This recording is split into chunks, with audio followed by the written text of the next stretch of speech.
All right, what's going on, everybody? Welcome back to a very long coming Browns Beat podcast. It has been,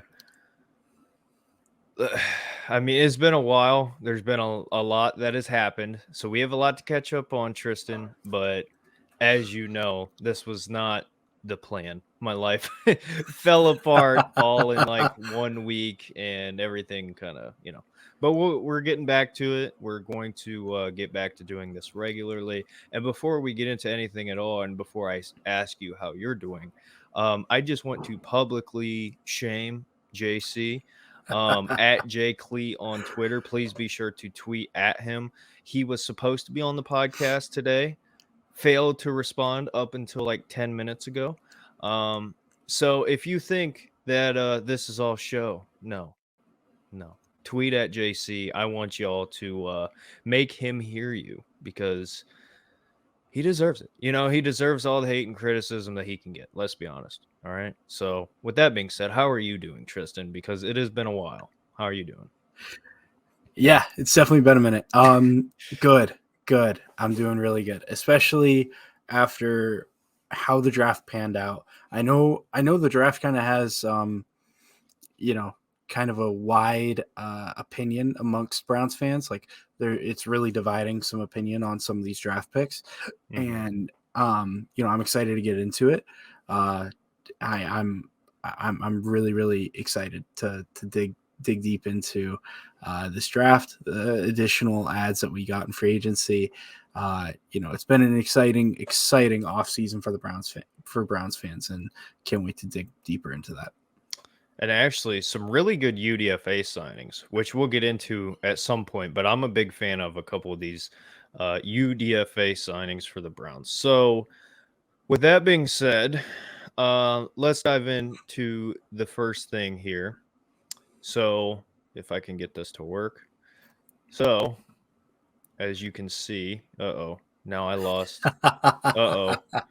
What's happening? There it is. Okay. Oh, there we go. Okay, there we go. We're moving up in the world on this podcast, just pretty slow here. First topic, most important topic, in my opinion, Tristan. I don't know about you. The Cleveland Browns trade out of nowhere last Friday for edge rusher from the Vikings, Za'Darius Smith. So before we actually talk about it in depth, as you can see up here on the screen, Tom Pelissero tweets out the full trade. Browns get Za'Darius Smith, a 2025 6th-round pick and a 2025 7th-round pick. And the Minnesota Vikings get a 2024 5th and a 2025 5th-round pick. So also, as you can see at the bottom, his contract was reworked, guaranteeing him $11.75 million in 2023, and he will be a free agent next year, which I think is an important part of this, which I'm excited to talk about here. So we are back. Tristan, I will let you go first. Za'Darius Smith traded to the Cleveland Browns. How surprised were you, and what's your thoughts on this? Just dive into it. Yeah, Za'Darius Smith was an interesting one because I had just gotten off of work. I was chilling in my car. I was just kind of on my phone for a bit, catching up on texts, really because I work a 12-hour shift, I don't really get a whole lot of time to get on my phone. So I was just catching up on everything. And out of nowhere, I get a notification from Tom Pelissero. The Cleveland Browns have just traded for Za'Darius Smith. And I could not believe it. I thought we were done with the edge position. I thought between Obo Okoronkwo, between Isaiah McGuire, between the guys that we already had existing there, I thought that we were done. I really did not think that we were going to add another edge. And if we did add another edge, I certainly didn't expect that edge to be of the same cut as Za'Darius Smith. I mean, you're talking about a guy who, besides injury, the past 4 seasons, he's been struggling with some injury, but in the past 4 seasons outside of that, he has been a 10+ sack guy. That's what he's been. And it's so like inspiring and so like just filling you with momentum and energy whenever you see Andrew Berry make a move like this after the draft. 99% or I should say like 90% of the league has their roster set for this coming season. They might make a move or two, like preseason that's small, might make a move or two at the trade deadline. But most teams are done. They've packed it in. They're ready to go on with the season. And that's where I thought we were. I did not think there were any more additions coming. And Andrew Berry just pulls us out of the hat. I was so happy to see it. And I was even happier when I saw the compensation. I mean, trading down a total of 3 rounds, like, come on, come on. Andrew Berry, you are unbelievable.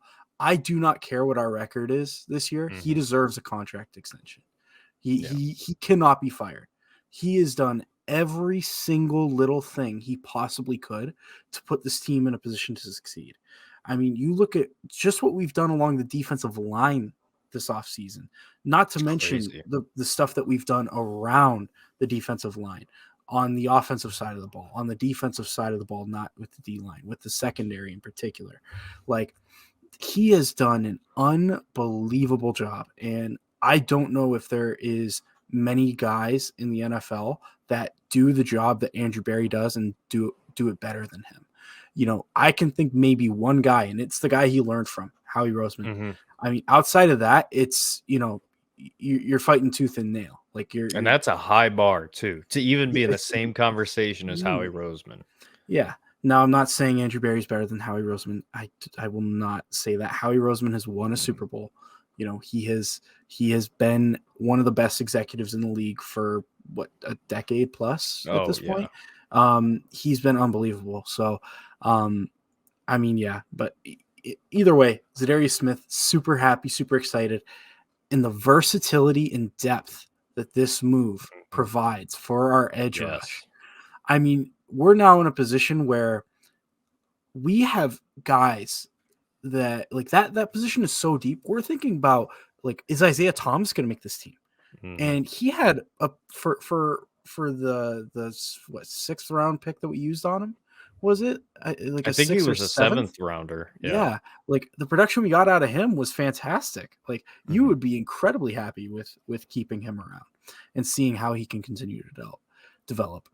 Alex Wright was a 3rd round pick last year, who I have a hard time seeing how he exactly fits and how he finds snaps.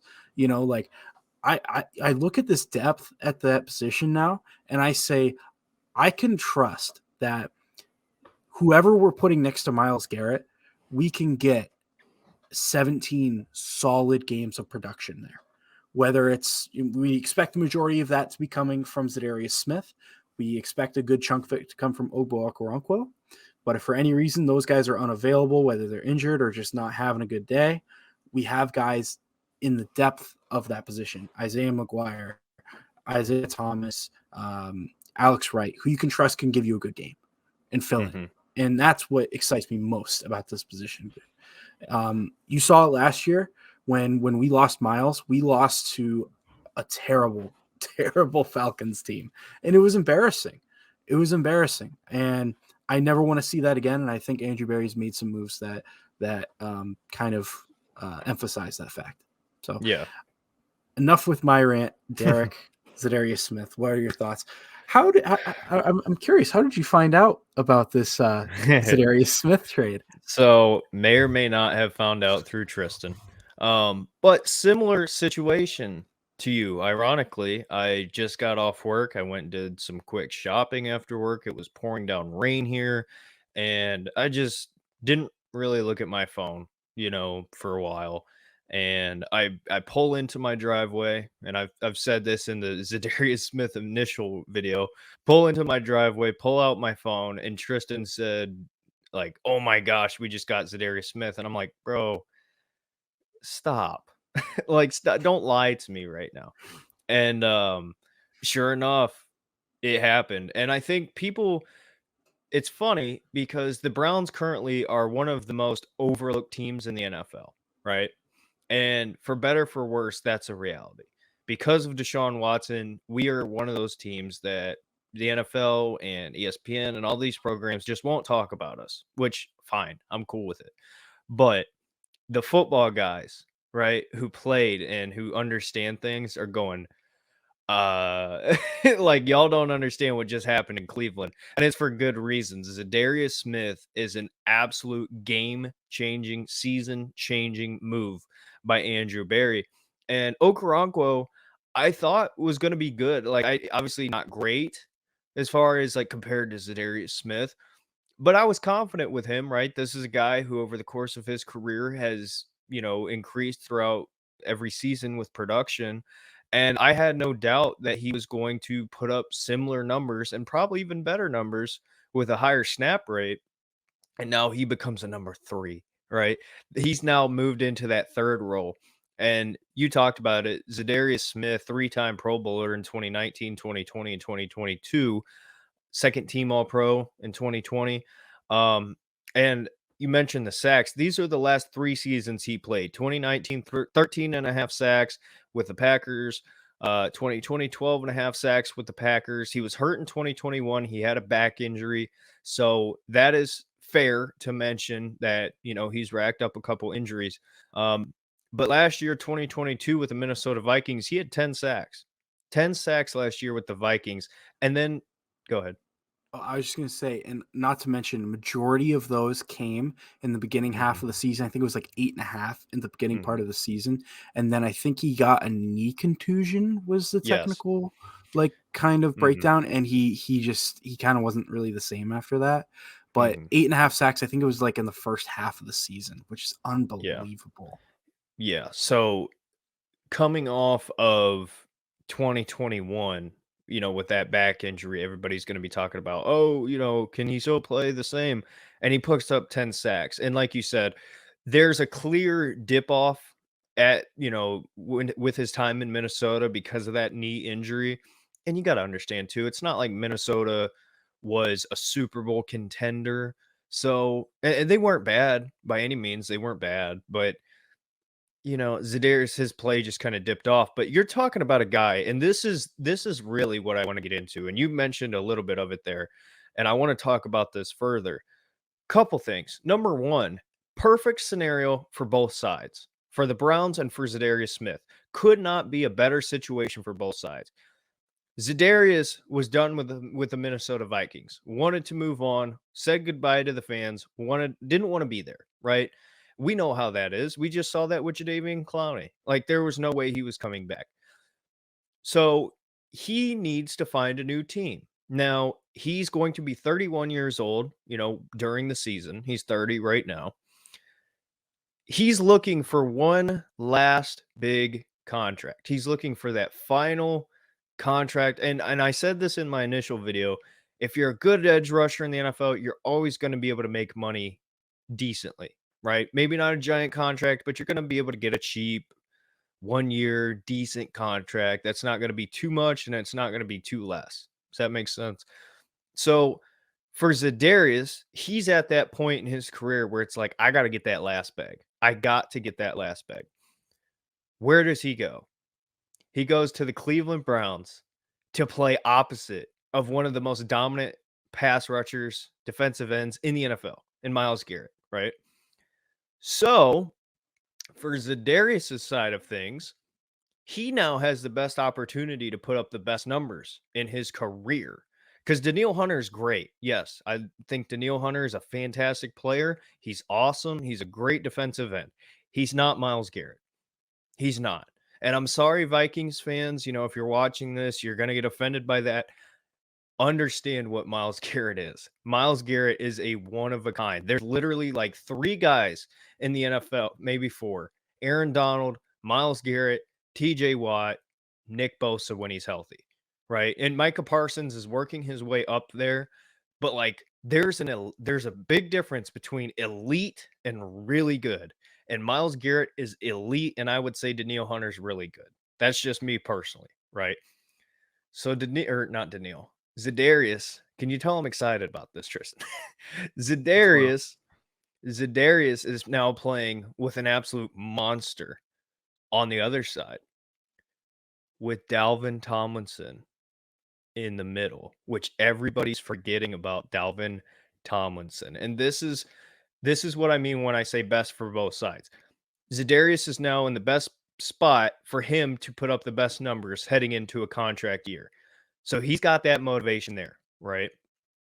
For the Browns, this is the best case scenario for Andrew Berry and for the Browns because this is this year's Amari Cooper. This is this year's Amari Cooper trade. And everybody forgets, right? We get to this point in the offseason where we kind of talk about players and be like, we don't really need them. And not that people are saying that about Amari Cooper. Go rewatch the Browns season highlights. 90% of them are Amari Cooper. He was a season-changing move. And you got him for pennies on the dollar. Same situation here. It was a cap dump. The Vikings had to move on. And Andrew Berry just sits back and says, we could use another edge rusher. Here's 2/5. And we get Za'Darius Smith, who is literally one of the best in the NFL. And I know I keep going on a tangent here. I'll shut up here shortly. But back to what you were talking about, Tristan, right? The depth. Bro, I could sit here and talk for hours, and we could talk for hours about this point right here.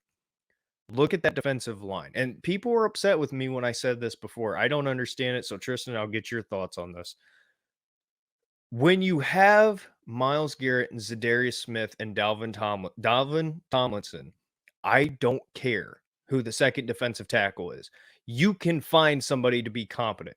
Rotate guys in. I don't care if it's Maurice Hurst. I don't care if it's Perion Winfrey. I don't care if it's Jordan Elliott. I don't care if it's Tommy Togiai and he makes the roster. The other three are so good that the second defensive tackle spot is not even that much of a problem anymore. And yes, I want to throw this caveat in here. If Tomlinson gets hurt, we're screwed. All right, I understand that. But you now have a situation where you talked about it. Jim Schwartz versatility. Bro, Myles Garrett on the outside, Dalvin Tomlinson on the inside, Za'Darius Smith on the inside, who has dominated inside and out his entire career, with Okoronkwo, who is a pass rush specialist on the outside, who you signed to be your number 2, and he's now a 3. That bro, nobody is stopping that. I'm sorry. Like, maybe I'm getting too ahead of myself, whatever. But this is also, and this is the last part, and I'll shut up, I promise. I know it's been a while, Tristan. You're going, man, is he going to shut up? No. Last point here, right? The young guys. You mentioned it. Alex Wright, Isaiah Thomas, Isaiah McGuire. We have not talked about the draft, but I'm just going to give you a spoiler. Love Isaiah McGuire. One of my favorite picks of the draft by Andrew Berry. He's an absolute stud. Alex Wright in year 2, I think, is going to take a step. And then you have Isaiah Thomas. So between those 3 young guys, they have to now battle because one of them might not make the roster, right? That's a reality. But this buys you yet another year of development for all those 3 guys. And Isaiah McGuire in his first season as a Cleveland Brown has Myles Garrett and Za'Darius Smith to learn from, on top of having Jim Schwartz as his defensive coordinator. I mean, dude, come on. You can go now. I'm gonna just this gets me so excited. You have no idea how happy I am about this. Like, people don't understand how good Za'Darius Smith is. Mm-hmm. Like, go watch him play for the Packers. He wrecks games. And that's now opposite of Myles Garrett. Yeah. Go ahead. I'm sorry. It's unbelievable. I'm going to get a drink of water. I just have 2 more things to talk about when it comes to the Za'Darius Smith. Number 1 being, one of the things that I was most excited about with the Obo Okoronkwo signing was I felt like it added us another competent edge to allow flexibility with Myles to push him inside. I know it's something that we've talked about a decent chunk, but I think now we can emphasize it even more because, I mean, if you feel like you have a mismatch putting Myles Garrett at defensive tackle, which I think there's going to be games this season where putting Myles Garrett right next to Dalvin Tomlinson is going to absolutely wreck another team's game plan, and you've already won checkmate. Not a lot, but it did happen at times last year. Yeah, exactly. And the fact that you can stack on one side of a line, you can go Myles Garrett and Za'Darius Smith on one side, and then you can go Dalvin Tomlinson and Obo Okoronkwo, which, by the way, Dalvin Tomlinson's going to eat up the center and guard, and Obo, with his speed and athleticism, is going to be left on an island with the tackle, right? Like, for me, I see matchup nightmares all over this defensive line. The biggest thing, and you said it, is health. This team, this line has got to stay healthy, because I'm telling you right now, if we can get to the end of the season and that line has been able to play together, like at the same time, on the field at the same time, for 8 to 10 of those games, I think it's probably one of the best defensive lines in the NFL. I really think so. And we'll get into more of the draft discussion, especially when it comes to Isaiah McGuire and somebody who I'm very excited about. I think that it'll kind of elaborate even further on the excitement to the improvements that we've made along this defensive line. I cannot be happier with what Andrew Berry did this offseason. I really can't. I can't fault any move he made. I can't fault questioning if there was a move left on the table, right? I can't nitpick. I can't. Like, it's as close to perfect as perfect can be. Like, when we were talking about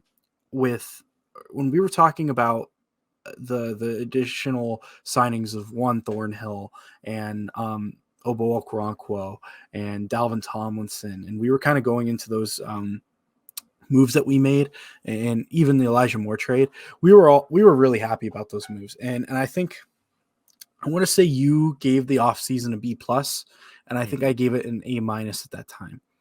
I think we can now both confidently say that this is probably an AA+ offseason. I genuinely don't know what else. What else could he have done?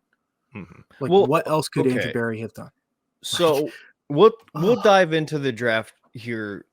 I want to say shortly, but knowing us, probably not. 20 minutes. But yeah, here's my thing with the offseason.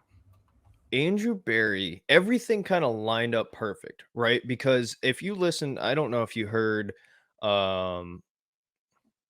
Cleveland Browns Daily, CBD, right? They were talking about this Darius Smith trade, or maybe it was Rappaport on McAfee, either one, was talking about the Za'Darius Smith trade and how this was something that got started before the draft. Nothing happened. And then all of a sudden it got to the point where the Vikings had to do something. And for me, I'm happy that we have a general manager who did not panic, right? Because he could have easily said, yeah, here, take our 4th round pick this year, right? Or something like that. No, he didn't. He sat and he waited and he gave up 2 picks that who cares? Like, who even cares? And he got picks back, like you said. I don't think Andrew Berry is a fantastic drafter, me personally. Like, he has missed on plenty of guys. But and that's something he will have to improve on, because every team is built on the draft. I don't care how good you are at cap, free agency, you got to draft guys. That's just a reality. But with that being said, the one thing that nobody can touch Andrew Berry on is finding these situations where teams are in cap hell and they cannot do anything else other than get whatever they can for a guy. You've now seen it back to back. Amari Cooper, Za'Darius Smith. And if we have a guy that can find team changers in May, I don't know what else you want. I mean, yeah, we have some problems. Yeah, defensive tackle 2 is still, I would like to see them add somebody else, which I think they will. Linebacker, I'm very frustrated that we didn't add a single linebacker, but I don't care. You have one of the best defensive lines in the NFL now, and you did it like that. Like, bro. I mean, it's insane. It's insane. No, I mean, like, branching off of what you're saying about the D tackle room, if Andrew Berry finds a way to get Matt Ioannidis on the team episode of this podcast is going on the hub. I don't care. I don't care. It absolutely.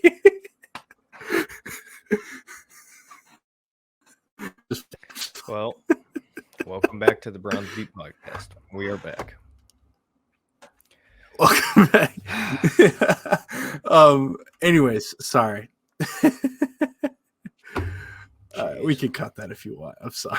I don't care. None of my business. It is what it is. But yeah. You got anything else on Za'Darius that you want to talk about? Yeah. Mary Kay Cabot had a really good article about this move and what led up to this move. And it highlighted exactly why Za'Darius Smith wanted to come here. Because it's been a while now. I mean, something that she said in her article was that when the Browns were ironing out the deal to get Deshaun Watson, part of what took Za'Darius Smith so long to make his decision and ultimately going to the Vikings was because he was waiting on the Browns, because he actually wanted to come here when we were in the middle of making it work for Deshaun. But unfortunately, because of us having to prioritize Deshaun Watson, Za'Darius Smith didn't want to take too big of a risk, and he eventually said, you know what, I'm just going to take my money with the Vikings. And that's what he ended up doing. He ended up going to the Vikings. Now, he massively has outplayed his contract. Absolutely has killed the value of his contract. And he was due for a payday this offseason, and he was not going to play under the contract that he was currently on. And again, the Browns were an option because we were looking for the ability to add another edge to play to opposite of Myles Garrett. And Za'Darius Smith, keep in mind, he wanted to be here before Deshaun Watson was even here, which shows you just how badly he wanted to play across Myles Garrett. And I don't want to say exactly who, because I think that Mary Kay Cabot put in a lot of work to her article, and it was really good. And I think it'd be disrespectful for me to say who. But the Browns had been starting to shift their eyes in another direction. Za'Darius Smith after that, because there was somebody that they felt like they could get, and another team was looking to swoop in for. Are you talking free agency or trade? Free agency, but we can talk about that post draft for the edge position. We can talk about that. Melvin Ingram, Frank Clark. Yeah. I mean, those were the two options. And that's not disrespectful to Mary Kay. Yeah. That's more of a testament to Andrew Berry. You had Frank Clark and Melvin Ingram as your options, and you left with Za'Darius Smith. That's crazy. Yeah. Yeah. No, and so yeah, I mean, we pretty much the Browns were pretty much looking to go in for Melvin Ingram because he had been starting to get more attention, and we wanted to make sure we secured somebody. Well, eventually what happened was the Browns figured out the best alternative with the contract, with eliminating the year off the contract, kind of front loading it this season. So that way he got the money he has rightfully earned, but also he's got the ability to test the free agent market next offseason. And that was a big thing for him. And, I think it made so much sense, like you said, for the Browns and for, Za'Darius. And you're absolutely right when you say it was a tough position for the Vikings because they're in cap hell, and they had to do something to move off of that money, which they did. They got some cap relief, and part of the reason why it's cap hell for them is because you got your quarterback that you're paying a ton of money to. You've got Justin Jefferson, who's probably going to end up making quarterback money, right? You still got Dalvin Cook on the team, but I'm pretty sure that they're finalizing that with he's probably not going to be here. Playing for the Vikings next season. They got rid of Thielen, and they're still in this cap hell. So it's going to be really interesting to see what Kwesi does with the Vikings over the next several years. But either way, I'm just happy Andrew Berry is able to pull this off. Really happy. Yeah, and it's one of those moves that leaves you speechless, because it's like, how did that happen? Like, how can somebody just sit there and steal Za'Darius Smith, for lack of better words? The only thing, and I said this the last time, this is likely going to be a 1-year rental, so don't get too invested in Za'Darius being here long term, because he's probably not. Which for both sides, it makes sense too. The Browns can't pay him long term, and he also wants a big bag. So the Browns get what they need for this year, and you buy a year of development for the young guys, and it works out for him as well. So, I mean, could not be any better on both sides. But you ready to move on here? Yeah. Let's move on to the draft. I mean, all right, let's get into more positivity. Let's move on to the draft for the Browns. Hopefully it's popping up on the screen here shortly. Yep, there we go. Okay. So if my screen will load. There we go. Okay. So hold on.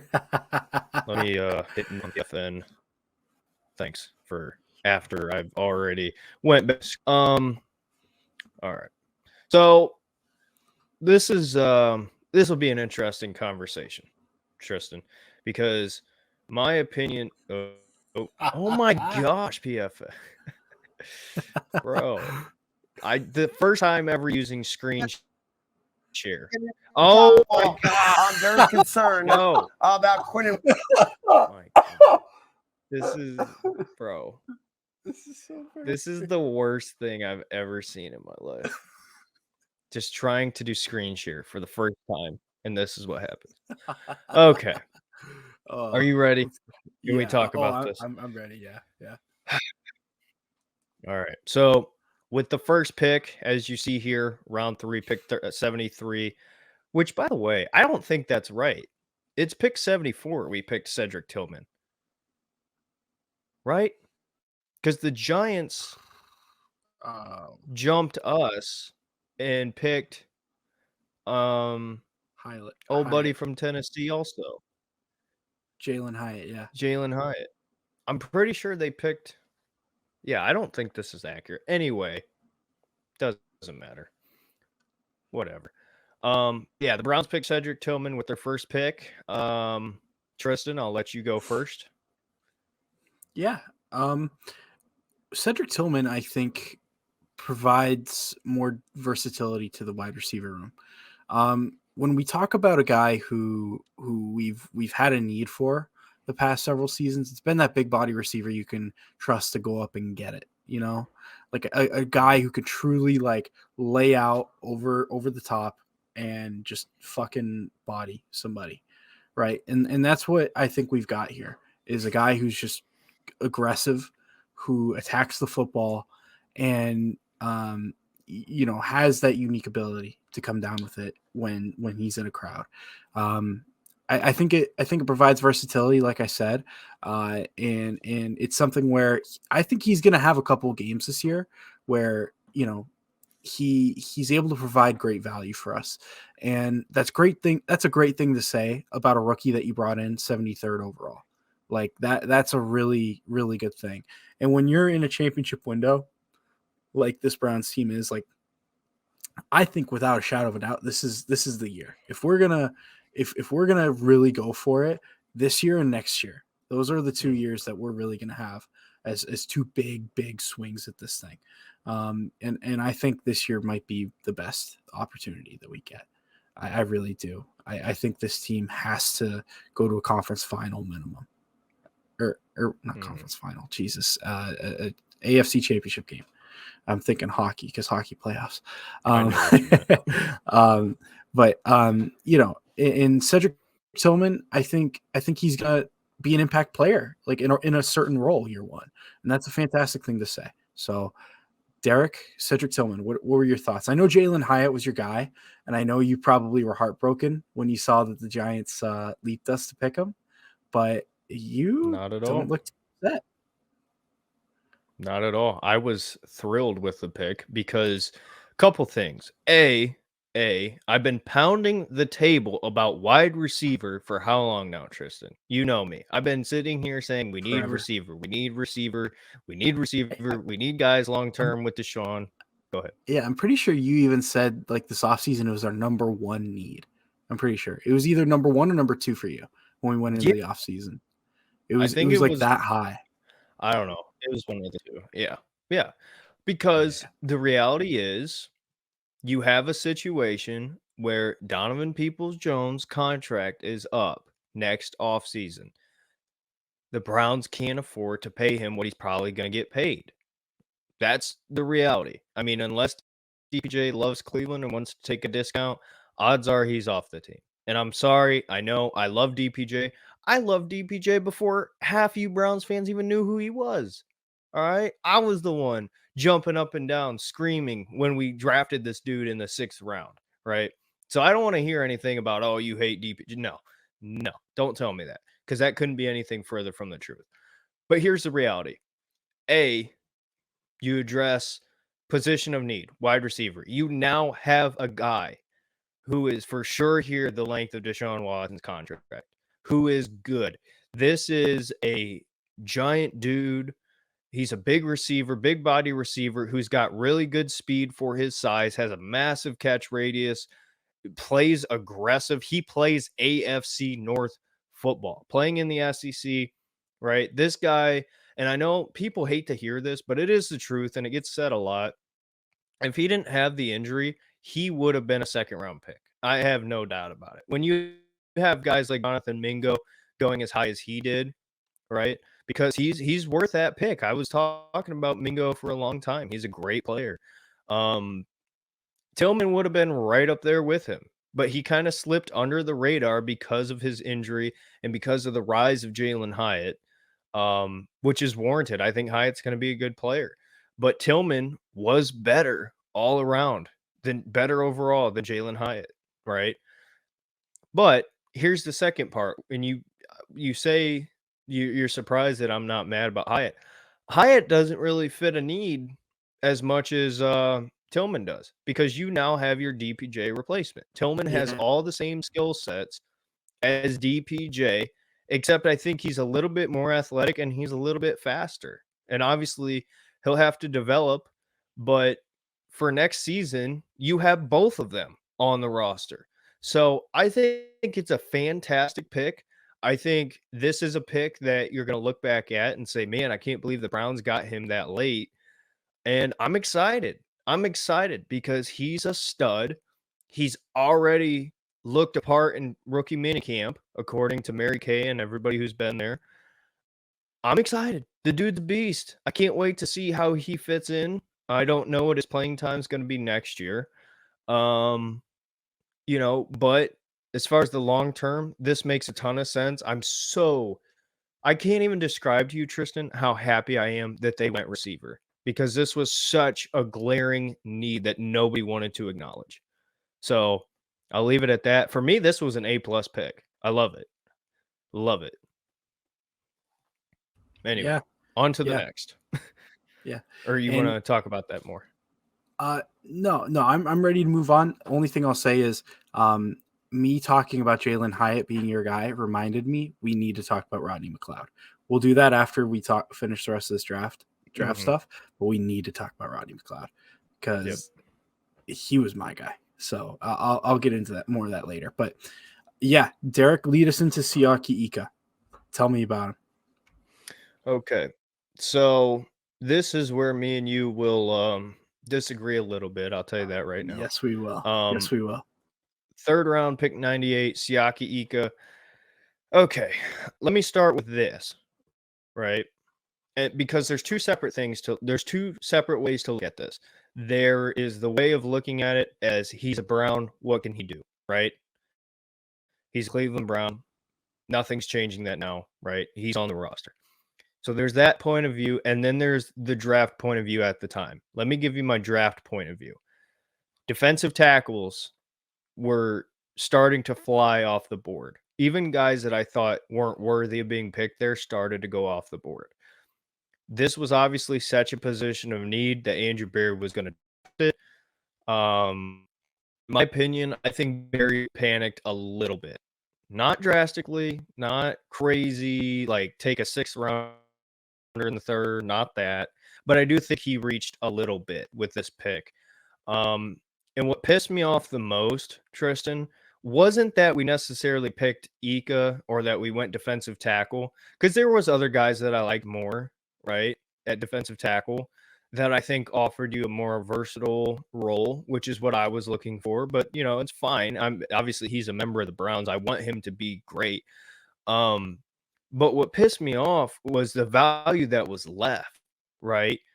You had Trenton Simpson, who went to the Baltimore Ravens, who is going to be an absolute stud for them, or at least that's what I think. I could be totally wrong. I hope I'm wrong, because guess what? He's a Raven. You had Jordan Battle, who I think is going to be a stud at safety, go to the Cincinnati Bengals. And instead of moving up a little bit, you sat there and let those guys go to your division rivals, and then you reached a little bit. That's what I was upset with as far as the drafting of Siaki Ika. So that's part 1. Let's get into part 2 real quick as far as Ika and what I think about him. Now that you have Za'Darius Smith, I couldn't give a shit less, right? I talked about it. That defensive tackle number 2, irrelevant to me at this point. You could just rotate, right? But I think Ika, let me clarify a little bit here. He's better than people gave him credit for as a pass rusher at the college level. But I think he will struggle at the NFL level, getting upfield, getting pressure on the quarterback. Now, in run defense, he's going to be great, because guess what? He's a giant human being that can sit there and plug up holes, which Dalvin Tomlinson and Siaki Ika next to each other are 2 massive boulders right in the middle, and there's nothing you can do about that. But I think he needs a lot of work. That's kind of my criticism on him. I think he needs a lot of work. I think he's a little bit of a project, not a long-term project, but a year or 2 project. I don't think he's a plug-and-play starter, even though he might start. But again, with the guys around him, he'll be fine. So I graded this pick, I want to say like a C at first. I think I moved to like a B-, just because of what else you have done. It more so makes sense now. Does that make sense? Yeah, I get what you're saying. I get what you're saying there. Didn't grade the Cedric Tillman pick. I'm gonna go A- with that pick. A- is my official score for that one. So I guess is it my turn to go for Siaki Ika? Yeah, go ahead. What, Derek, you there? Yeah, okay. All right, sorry. You're breaking up a Okay, you little cut bit out for there a me. little I am for you. Okay.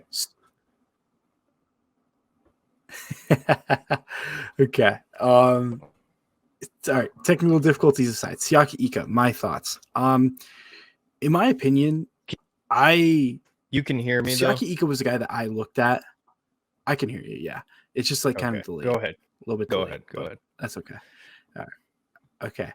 So for Siaki Ika, for me, he was a guy that I had closely looked at when we were originally looking, before we got Jim Schwartz. He was a guy that I was looking at because I thought we were for sure moving to a 3-4, and I thought we needed a guy that could play the nose tackle position. So I pretty much just did a Google search for the biggest defensive lineman in this year's draft. That's what I did. And Siaki Ika was one of the names that I first saw. He's the biggest. He was the biggest guy that I could see. And when we signed Jim Schwartz, I kind of put him into the back of my head. I didn't really think that we would have had a chance to get him. I didn't think it was realistic anymore. But you know what? I love it. I love this pick. And part of the reason why is exactly what you just said, Derek. You put him in certain situations, in games that we are up, right? Or in games that teams are trying to run the clock out on us. He is a guy that you can put next to Dalvin Tomlinson, and teams can't run 3 straight downs and pick up a first down, at least 90% of the time, right? Which was a huge issue last year, which is why we had to get up early in games last year, because if came the second half of a game, right, and a team had a 2-possession lead, it was pretty much over. It was pretty much over. There was no way we were coming back because we couldn't stop the other team's run, no matter how bad they were at running the football, because we had the worst run defense, arguably, in decades. It was terrible. And for me, I look at it at a situation like this. You got a guy who you practically drafted at pick 100, who's going to come in year 1 and who's going to play a role. I don't know how big that role is going to be, but he's going to play a role. And same thing with the Cedric Tillman pick. You know, I don't know how big of an impact those two guys are going to have, but they're going to have an impact. They're going to play downs. They're going to play and be in positions that benefit not only them, but benefit this team. And for 2 guys that you pick up in the 3rd round, I think that's solid. I love that. And part of the other thing that excites me most about Siaki Ika is the excitement that Jim Schwartz had with him when the phone call after that pick, where what was the saying? Like, you were a dump truck, now you're going to be a Ferrari, whatever the hell it was. I don't know what it was, but mine sounded better, so I'm rolling with that. I think that we're going to see Siaki Ika slim down. We're going to see him in a position where he's going to be able to pursue the pass rusher more, or pursue the quarterback more. But he's also going to have the great strengths of his run stopping ability with him. So at a base, right, you're getting a guy for the next 4 years who is going to be a guaranteed, no matter what, solid run stopper, right? And that's a fantastic thing to get. Like, being able to pick a guy that you can rely on in certain situations is good. That's good. Like, let's not downplay that. This guy's going to be good at in positions where we need to stop the run, right? And that's why I'm excited, is because this was such a weakness for this team last season, and we picked a guy that I think has a lot more upside than people are giving him credit for. I think if he slims down, I think that he'll be moving a bit faster. He's not going to have the responsibility of playing a nose tackle position, and he'll be able to play with a bit more freedom. And I think that excites me. I think it really does. I personally think he's the type of guy where I think this season he's going to play a decent role. I think next season he's a starter. I really do. I really, really do. I think that I can see a world where he's an amazing pick for us. I think this is going to be the guy that Andrew Berry hits. Like, we look back on this pick and we say that Andrew Berry hit an absolute home run on this one, and people just didn't see why. And for the people that think about, if you follow Jack Duffin, you know what the age guardrails are. And part of the reason why I like these first 2 picks is because we completely ignored the age guardrails with these first 2 picks. We picked guys that we knew could come in and contribute. And for me, that shows that we're prioritizing this season. And that's what's exciting for me is, listen, this is the year. This is the year. And Siaki Ika identifies that as well.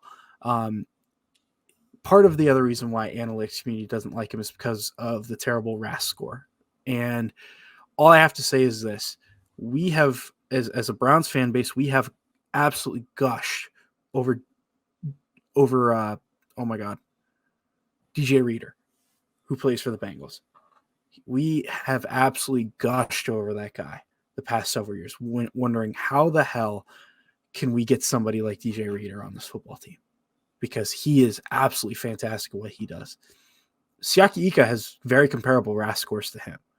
And I'm not saying that Siaki Ika is going to be a DJ Reader. I think he has the potential to be somebody like a DJ Reader. And that's why I love this pick. So for me, Cedric Tillman was an A-. As crazy as this sounds, I'm going to put Siaki Ika in A. I really love this pick. And there are going to be some people that look at me like I'm crazy. I love this pick. All right. Well, I had some technical difficulties there. So I do have local recordings turned on for each of us. So I'm hoping this all comes out clear. I apologize for all the issues if there are any. But I did hear the majority of what you said, and I don't disagree. I do think he is going to have a big role later on. I think he could end up starting this year, honestly. But I wouldn't sleep on some of these other guys. So we'll see. But moving on here, I'll go first on this one. I hope you can hear me, Tristan, but I'll go first on this one because this is the one that everybody absolutely hates me for my take on this guy, and I'm just going to give it to you raw and unfiltered here. Pick 111, round 4, Dawand Jones, right tackle out of Ohio State. So this pick, I'm trying to think how to even, because I've talked about this enough to where I think people have taken what I've said wrong.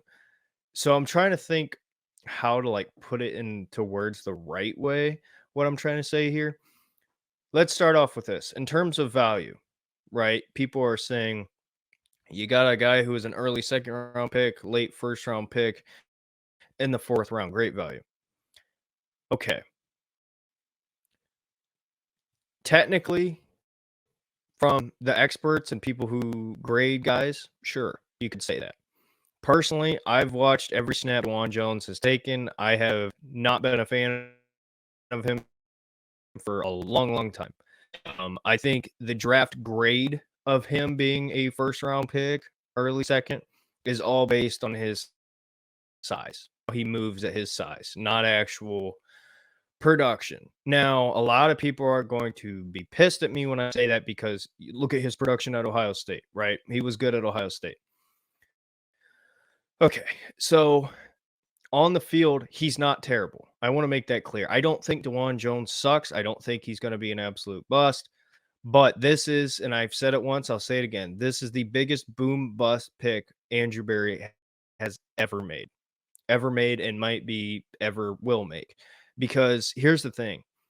Dawand Jones, in my opinion, has major red flags, like major fool's gold on the field and especially off the field. I'll talk about the off the field stuff first. Dawand Jones at Ohio State, and you can take this guy's word if you want to. You can tell me I'm stupid for listening to this guy. Zach Smith, former Ohio State wide receiver, who is also a Browns fan, plugged into Ohio State still. He talked about Dawand Jones, and he said, according to what he's heard and what he knows, Dawand Jones has been very entitled, very lazy, and kind of uncaring, to say the least. And looking at what made him fall, right? Because everybody's like, oh my gosh, he's massive, he's huge, he was great in college. Okay, I need y'all to understand something. Guys like this don't come every once in a while, or don't come every year, right? This is a once in a lifetime type player here at his size and his strength and his mobility for his size. They don't fall for no reason. Okay, this is what I need people to understand, because everybody keeps focusing on the little things here and not looking at the big picture. Yes, we got a giant man who is now in our offensive line room. Yes, he's, working with Bill Callahan now. Yes, that's awesome. Fucking great. Okay, that's awesome. He fell for a reason. He fell because everything that I just said was proven in the offseason, right? The complaints were his weight. He was too heavy, right? and he was out of shape. Well, the pro day for Ohio State was a disaster for him. Didn't even work out, if I'm correct. The Senior Bowl, he gets there, plays or practices like one day, and people are going, man, he put on weight. Like he needs to lose weight. And he had a good practice, a really good practice. And I believe he got hurt and didn't practice the rest of the week. And then fast forward even more, he's put on more weight since then. And it's been reported that and yes, it's a first day of practice. I'm not putting too much stock in this, right? First day of practice was terrible for him. He threw up, I think, multiple times. And I don't mean that to like talk bad about the man, but there's side effects to your decisions, right? Every action has consequences, good or bad. Dawand Jones has horribly handled the NFL draft process. He has horribly handled how he is as a human being. And I don't mean that as in he's a bad guy. It's just wasted potential. And this is the shit that we've talked about with Cedric Wills for a long damn time. And this is what pisses me off because everybody's like, oh, well, just bring him in. Just bring him in with Bill Callahan. Everything will be fine. Well, guess what? Cedric Wills is an absolute freak and monster of an offensive tackle, right? Was mauling guys in college at Alabama, facing good talent, dominated, right? One of the most sure thing offensive tackle prospects that we've seen in a long time. But guess what? He's lazy, he's careless, and he does not put in the effort. And you see the wasted talent every single week out of Cedric Wills, where he'll be great sometimes and then he'll be absolute garbage the next time. That's a personal problem. And that's the same things that Dawand Jones has. So, yes, you can tell me Bill Callahan, but we've seen it before with Cedric Wills. And I am not going to sit here and say that it's for sure that he's going to get it together and Callahan's everything else with him. Guess what? Tonight you went to some small school with no hard coaching. You went to Ohio State. You were with Paris Johnson Jr., Luke Wypler, who we ended up getting, which is crazy. We'll talk about that later. But you were at a good place to be the best you can be. You were touted as a first-round pick coming out of college. You had good numbers, and then you just don't care. You put on more weight. You don't listen to anything the coaches say, and you end up dropping on your dime. It is his fault that he dropped this far. At his size, he should have been a top 10 pick. At his size, with his ability, he should have been much higher, right? And forget all that. Forget the personal problems and the weight and everything like that. Let's just talk about him on the field. On the field, A+ run blocker. A+ run blocker. There's nobody I want out there more than Dawand Jones blocking for Nick Chubb, running the football. Pass blocking, the man is going to struggle. I'm just telling you right now, he's going to struggle at times because the shifty, fast, bendy defensive ends in college, he struggled massively against. And it's so much so, and yes, it was one of his first starts, whatever. In the Minnesota game, Boye Mafe, who's like a fourth-string defensive end for the Seattle Seahawks, was a really good player in college, absolutely embarrassed Dawand Jones. That's a fourth string in the NFL. Aiden Hutchinson, we know who Aiden Hutchinson is, bullied Dawand Jones, which is more reasonable because it's Aiden Hutchinson. But my point here is not necessarily who he's going up against. It's just he has some problems. He has some red flags.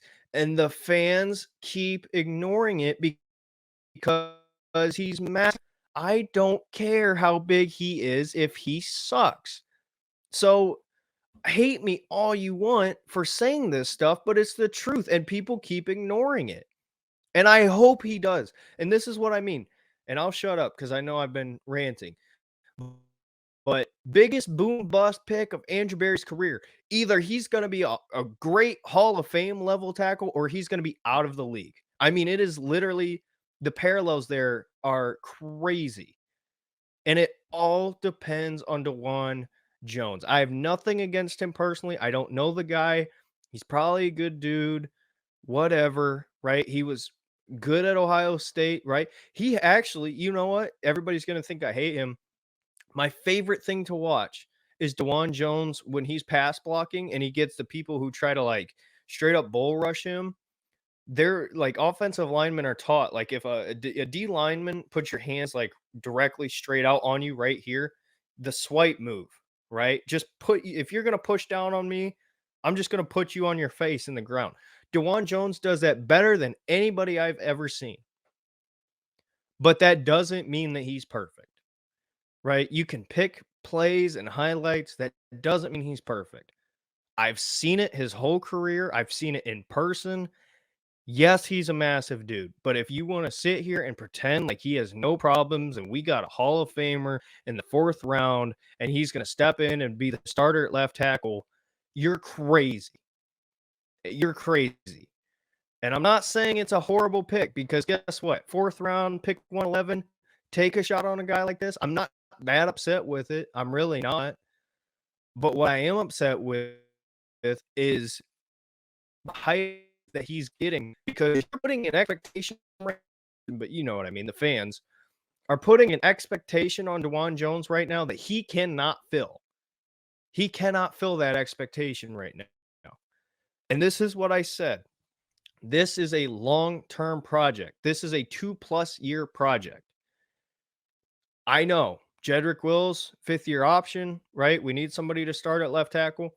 If you think for 1 second that Dawand Jones is all of a sudden going to A, lose the weight, B, start caring, and C, learn and properly switch from right tackle to left tackle, I don't know what to tell you. I mean, that's great in Madden, not in real life. So obviously, I want Dawand Jones to be the greatest player of all time. He's a Cleveland Brown. I want all these guys to be great. But I'm allowed to criticize him.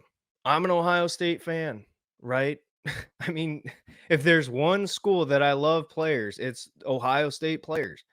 This is one of them that I have problems with it. So I'll shut up. Tristan, you go ahead. I'm going to get a drink of water. Okay. When it comes to Dawand Jones, here's what I'll say. I think that everything you just said about Dawand Jones, for the most part, is fair. It's fair criticism. There are some things I kind of disagree with you about him as a football player. But, of course, I know you've watched Ohio State week in, week out, game in, game out. So who am I to contest my opinions of Dawand Jones with yours, because you've seen the most of him, between the two of us at least. What I will say is this. Going into the offseason, I had said in our kind of like pre-draft free agency type of podcast that I wanted us to select a guy that had prototypical size that you could have play behind Cedric Wills for a year, maybe 2, and you could say after that he could be the guy to fill in. And I think we hit the nail on the head here with that. You got a guy who does have the prototypical size, and I know you said you absolutely hate hearing that because there's more to his game than that. And I'm not saying that it's the end-all be-all. But what I'm saying is for a guy that we picked in the 4th round to pick 111, he does have the prototypical size. He has a lot of strengths to his game. He has a fair amount of weaknesses too, but he has a lot of strengths to his game. And listen, what you say about the issues when it came to the Senior Bowl and when it came to continuously putting on more weight, I mean, there's concerns there for sure. But for me, the way I look at it is if you can get Dawand Jones to give you pretty much a seamless transition or a damn near seamless transition, moving off of one of either Cedric Wills or Jack Conklin, that's a win. That's a win. Because he's a 4th round pick. And that's exactly why. Because you're going to pay him pennies to the dollar to be able to give you potentially 2 to 3 years of starting caliber play at the tackle position. I tend to think that they're going to try to play him at both left and right. Really, it's going to come down to Dawand Jones. If he ends up being the left, if they end up putting him in the position where he could potentially replace Cedric Wills, it shows me that he's made the commitment, and it shows me that he's improved and he's put in the time and effort, because Bill Callahan is not going to put him on the left-hand side if he hasn't deserved it. And for me, I look at Dawand Jones and I say, listen, man, like, you have the opportunity over the course of the next season to 2 seasons to develop yourself to be an amazing, amazing left tackle with prototypical God-given size and strength. And you're going to be able to play and grow next to Joel Bitonio. The same stuff that we've said about Cedric Wills. And don't get me wrong, Cedric Wills, he's provided performance on the field wise. He's provided okay, but I think we expect better than okay from him. And I think that's fair to say for both of us, because he had all the God-given talent, and it just felt like he didn't care. If Dawand Jones earns that left tackle spot and he actually goes out and makes the commitment to it, I mean, if he has 2 or 3 good years with the Browns, he's going to get paid an unbelievable amount of money because of the fact he has that prototypical size and strength. And so for me, I look at this and I say, this is not only a situation that I think benefits the Browns by adding a guy like this, especially when you have a guy like Bill Callahan, you can hope to round out those sharp edges to his game.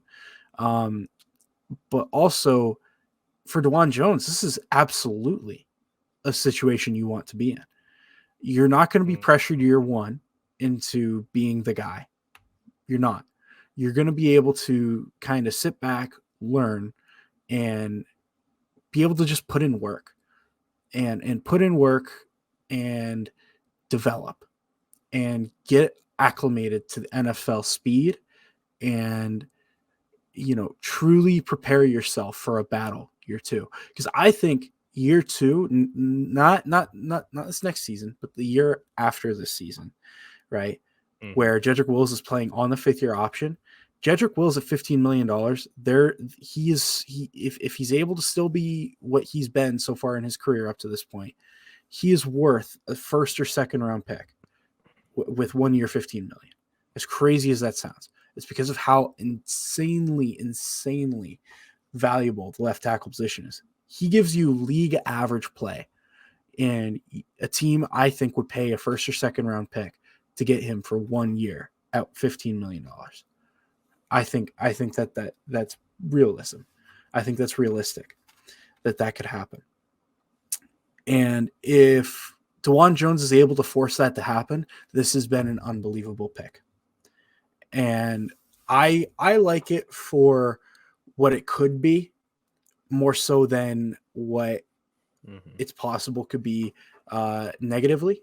I tend to look on the brighter side of this pick. And part of the reason why is because it's a 4th round pick.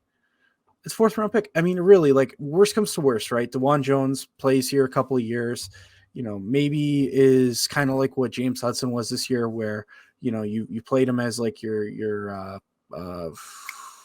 swing tackle platoon. Yeah. Your platoon swing tackle guy who you can throw in on short yardage situations. Worst comes to worst, he's that. And that's not bad for a 4th round pick. Again, he's playing a role on this team, and an important role, I would say, a role that can truly help. So I tend to think that the potential is sky high, unbelievable. I think, you've said it, I'm saying it, everybody else has said it. The potential of what this pick could be is fantastic. It's about the floor where there's some concerns, but honestly, I can't help but feel like, he's been put in the perfect situation. If he loves the game of football and he realizes what could come of playing really well here over the next 2 seasons, I think if he realizes his opportunity, I think that he will be unbelievable for us, and he'll end up making unbelievable amounts of money in 4 years. So that's what I have to say about him. So, yeah. So anything else you want to say about? I just want to. Oh, sorry, go ahead. Yeah, I want to add on to what you said there. So, a couple things. This is the player to watch in the preseason, because if I am Kevin Stefanski, if I am Bill Callahan, to me, I would treat this as a trial by fire situation, right? I would say you're going to learn at the NFL level, right? And here's the thing. Some players take better to coaching and some don't, right? That's just the reality. For Dawand, right, and this whole as far as the being in shape kind of thing, obviously he's going to learn, because camp is easy, OTAs are not easy. All these things are not easy at all, right? And they're going to take their time with him. And I don't think that he sucks as a player. I know it sounds like I do. He has a ton of talent, right? He's got all the potential. And that's what makes me the most upset. One thing I cannot stand more than anything in the world is wasted potential. And just to use a different example, right? And this is totally different situation, but look at what's going on right now with Ja Morant, right? This is somebody who's like literally one of the best players in the NBA, and he wants to be an idiot and he's getting suspended. And sometimes you got to learn the hard way, right? And for Dawand, I think him learning the hard way, if he doesn't figure it out at some point soon, I think the preseason is going to be a wake-up call as far as the next level goes, right? You're not playing Akron and, some of these schools where you can just bully guys. You're going to be facing real talent. And that's kind of my problem here. It's not that he can't handle it. It's more so just at what point is he going to wake up and say, "Oh, I have to do my part and I have to get myself ready and I can't just be big." Because I think I could be totally wrong. I don't know him personally, but it seems as if he simply just relies on his size.